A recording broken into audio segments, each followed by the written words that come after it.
Order! Order! You are an incorrigible delinquent at times. Behave yourself, man!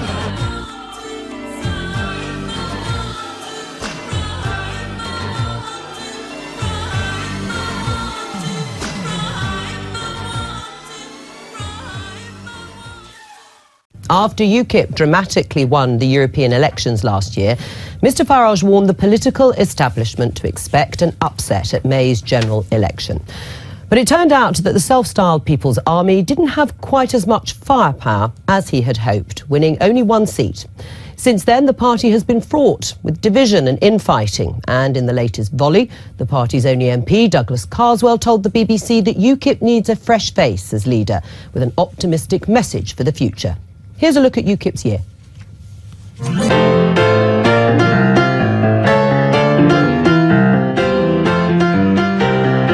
Been brought up around fish, but it weren't the thing. It weren't for me. I didn't like smelling like fish.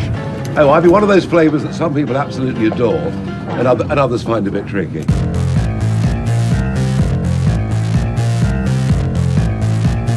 Come into Britain from anywhere in the world and get diagnosed with HIV and get the retroviral drugs. 18,838.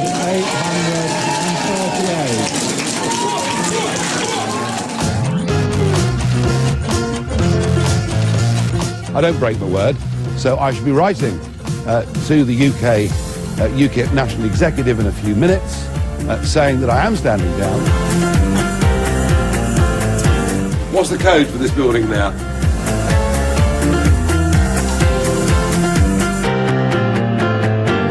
Every single one of our major donors came out publicly in support of me yesterday. I mean, I've never had support like it. I think Nigel is a very divisive character in terms of the way he is perceived. I've never had so much twaddle all my life. Typical Mr Tatchell. Well, I'm gay. I mean, you can't get more gay than me, and I'm the leader of UKIP Scotland. UKIP 6,487. And I do hereby declare that Jim McMahon is duly elected as the Member of Parliament. Have you ever lied in an interview? Oh, yeah. Only on this programme. Only on this. Well, Nigel Farage, all the good and the bad bits there. It's been an eventful year. Has it been good or bad overall from your perspective? Well, isn't it funny? In 2014, we got 4.5 million votes. We won the European elections, and that was amazing. In this year's general election, we still got 4 million votes. I mean, despite first past the post, and that was deemed to be a failure. Here we are now, 7 months on from the election. Our support is 25% higher than it was in the general election, and I have never, in over 20 years of UKIP, seen a party that is more solidly united around policy, direction and leadership than it is today. And what we've had, ever since that general election, is one individual, mostly in private, but today in public, criticising the leadership. Right. Well, that's fine. Right. That's hang fine. on. That's fine. Well, since you mentioned him, and it is the season of goodwill, but Douglas Carswell perhaps didn't get the message from your office. He hasn't held back. Let's hear him. Sometimes a startup needs to change gear and to change its management if it's to go the next level. And you know, the Oldham by-election to me said very clearly that I think we need a fresh face. That doesn't sound much like unity, Nigel Farage, from the one UKIP MP. Well, as I say to you, I have the unanimous support of the UKIP National Executive, the unanimous support of UKIP's MEPs, and amazingly, 91.4% of UKIP voters in a recent opinion poll support my leadership. Right. So my position has never been secure. There is more secure. There's one person who doesn't agree with all of this. But he's quite an important person, isn't he? Because he managed to get elected. Well, he did, but you know, so what? He's Really? one person, and we. Yet, so what? We cannot have one individual. Every single time there's a UKIP conference, it finishes with a story of disunity, and it's all being caused by one person. And frankly, I think it's going to have to end. How's it going to have to end? Well, it's going to have to end. He's going to have to put up or shut up. Either he accepts that UKIP is unified, not just behind its leadership, but behind believing that controlling our borders and dealing with immigration is a fundamental issue in British politics and not something we should shy away from, either he's going to have to accept that or do something different. Well, and do something different will leave the party. I don't know what he wants to do. I mean, in the end, it will not be me that makes these decisions. It'll be Douglas that makes these decisions. Now, we know that he agrees with us on the question of European Union membership. The difficulty is, we think controlling immigration, having an Australian-style, point system is the right way forward. Yeah. He seems to feel it's a bit too awkward to talk about these things. Do you regret him joining UKIP? No, of course not. I mean, that was, a big part of building our momentum, winning that by-election, winning Rochester. All of that was part of our journey. And actually, the People's Army is growing with every month, that goes by. And he's been a part of that. But he must decide whether he wants to continue to be a part of it. Right, because otherwise, in your mind, he should leave.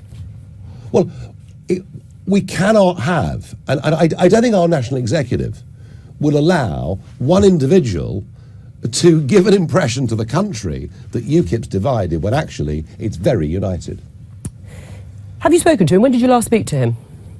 About a week ago, 10 days ago, around about the Syria vote, I guess. Right, and how was that? Well, he wanted to vote for the intervention in Syria. We as a party traditionally have been very non-interventionist in things like this. I could live with that. But his criticisms over the Oldham by-election, frankly, are pretty invalid. If 2.5 years ago we got a corner of the vote in a northern by-election, people would have said that was phenomenal. And it wasn't demographically a very easy seat for us. All right. Nigel Farage, thank you. Danny Finkelstein, what say you? You've got a hard stone not to laugh to have a parliamentary party of one and end up with a split in it. Actually, funnily enough, I'm on Nigel Farage's side in this. There is a base for UKIP, and it is people who share Nigel Farage's view, basically, on immigration. I don't belong to that base. He does, and Douglas Carswell doesn't. Douglas Carswell is a libertarian who believes in reducing, halving the expenditure on the health service, privatising on education, privatising the National Health Service. He set all this out in his book, The End of Politics, and he thinks that the country should have a liberal immigration policy. He doesn't fit with UKIP, and the limits on UKIP are not set by Nigel Farage. They're set by the fact that UKIP takes a strong opinion which is acceptable to a group of people and will never go beyond it. So intrinsically, in my view, the UKIP project is limited. It will never be successful beyond it. I mean, Danny is right. The interviews we've done with Douglas Carswell, there has been a bit of a sort of divergence, if you like, on key issues between Douglas Carswell and the rest of the party. But in terms of this claim of unity, it hasn't just been about Douglas Carswell. There has been infighting with Suzanne Evans and Patrick O'Flynn. How do you see UKIP progressing in 2016? As a fight for Nigel Farage to get his enemies out of the party. I think Danny's exactly right. Unfortunately, it is quite funny. It's a mirror of what's happening in the Labour Party, except on a tiny scale that could be resolved with an arm wrestle, basically, and one of them would get to be in charge and the other one would. But that's a huge problem. There has been a persistent question about what is UKIP beyond Nigel Farage. On the day after the election, Nick Clegg stood down, Ed Miliband stood down. There was no question. Well, so did Nigel Farage, of course, but he changed his mind. Exactly. There was no question that their parties would somehow manage without them. But the unresignation came back from Nigel Farage within 48 hours, and that's been the persistent question. Is it not possible? I don't know how that it's peaked. Well, it's possible. I think actually the big difficulty will be less what happens to UKIP, but what happens to the EU referendum campaign. I think Nigel Farage is right. The way to fight membership of the European Union is on immigration, and Douglas Carswell and a number of other people don't want to do it on that basis. And I think after the European referendum, they'll have a very serious problem after that. And I remember it's the third week of June.